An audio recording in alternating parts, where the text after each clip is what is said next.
Viewers, آج کا پہلا سوال ہے، کلیم اللہ ہیں حیدرآباد سے۔ وہ کہتے ہیں جی کہ بدقسمتی ہے کہ یہاں آج تک حکومت عوام نے نہیں بنائی، اور ہر دفعہ ایک پلانٹڈ حکومت مسلط کر دی گئی، اور یہ ستم ڈھانے والے بھی اپنے ہیں۔ ہر بندہ اپنے تیر تکے لگاتا ہے۔ میں کہتا ہوں کہ اگر ایک بندے کو سڑک سے اٹھا کر لائیں اور اسے اجازت دی جائے کہ جتنا ٹیکس لگانا ہے لگاؤ، جتنا جھوٹ بولنا ہے بولو، جتنا قرضہ لینا ہے لو، جتنی کرپشن کرنی ہے کرو، اور جب دل کرے اپنی باتوں سے بھی مکر جاؤ، تو پھر ایسی حکومت تو ایک گدھے والا بھی چلا سکتا ہے۔ کلیم اللہ صاحب گدھے والا نہیں، گدھا بھی چلا سکتا ہے۔ ٹھیک کہہ رہے ہیں آپ؟ تو پھر یہ سلیکشن اتنی محدود کیوں؟ میرا اور آپ کا بھی تو حق بنتا ہے، جو آپ کا انتظار رہے گا۔ پہلی بات تو یہ ہے کہ آپ کا حق بنتا ہے، میرا نہیں بنتا، اور اس لیے کہ مجھے ڈے ون سے اسکول، کالج، یونیورسٹی، مجھے سیاست سے نفرت رہی ہے۔ یہ ہوتے بھکاری ہیں، یہ یاد رکھیں آپ۔ کوئی تاوان وصول کرے، کوئی خراج وصول کرے، بھیک مانگے ہیں مگتے ہی سارے۔ آپ یقین کریں کہ میرے بہت دوستوں نے اسکول میں، کالج میں، پھر یونیورسٹی میں مجھے بڑا دھکے مارے کہ بھئی، میں نے کہا نہیں، میرے بس کی بات نہیں۔ میں ایمی جھوٹی جفیاں اور یہ ایمی جلد سازی کا کاروبار، میں تو اپنے پسندیدہ لوگوں سے ملتا ہوں اور انہی کے ساتھ خوش رہتا ہوں۔ میں تو عوامی آدمی، سچی باتیں ہوں نہیں۔ اچھا، اس لیے میرا حق تو کیا بننا ہے، چونکہ مجھے اس میں دلچسپی نہیں۔ باقی آپ کا ہے، اور یہ تو میں ہمیشہ کہتا ہوں۔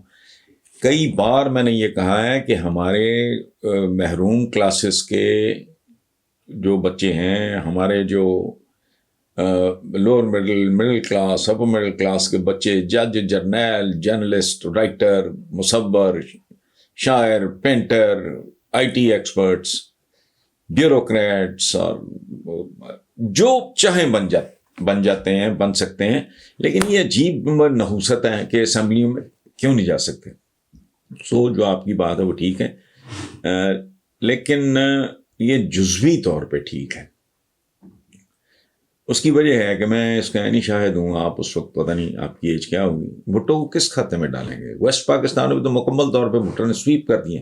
اور اس زمانے میں ایک محاورہ ہوتا تھا، زبان زد عام تھا، اور وہ یہ تھا کہ بھٹو کا ٹکٹ جو ہے اگر کھمبے پہ بھی لگا دیا ہے تو لوگوں نے ووٹ کھمبے کو دے دیا۔ وہ ایک جنرلی پاپولر لیڈر تھا، لیکن ایون ہی کونٹ ڈیلیور، وہ ایک اور کہانی ہے۔ اچھا، اس کے بعد نواز شریف شروع میں بہت عرصہ پھینک رہا، ضیاء الحق کی، جنرل جیلانی کی، ایک بریگیڈیئر قیوم ہوتے تھے، ان لوگوں کی پیداوار تھا وہ، اور مدتوں تک وہ اس کو مسلط کیے رکھا۔ پھر اس کے بعد اس نے جب کہا ڈکٹیشن نہیں لوں گا یہ وہ، تو اس کی پاپولیرٹی کا آغاز ہوا، اور اس میں کوئی شک نہیں کہ وہ پاپولر ہیں۔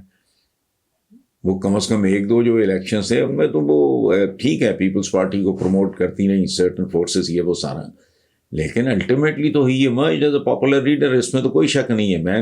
میں نے کبھی اس کو پسند کیا ہو نہ کیا ہو وہ ایک اور کہانی ہے، لیکن یہ کہنا کہ وہ پاپولیرٹی، فائنلی تو he became popular. So generally ایک پاپولر آدمی، اچھا، تو لیکن بیسک بات وہی ہے جو ہمارے بزرگوں نے سمجھائی ہے کہ قصوروار ان دی الٹیمیٹ انالیسس وہ عوام ہی ہوتے ہیں۔ ہمارے بزرگوں نے ہمیں بتایا تھا صدیوں پہلے کہ جیسی قوم ہوگی ویسے ہی حکمران ان پہ مسلط کر دیے جائیں گے۔ عوام اٹھ کھڑے ہوں۔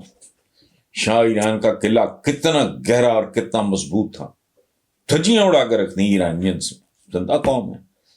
زارز آف رشیا کتنے فن خان تھے، وہ اکھاڑ کے پھینک دیے لوگوں نے۔ سو ڈپینڈ کرتا ہے۔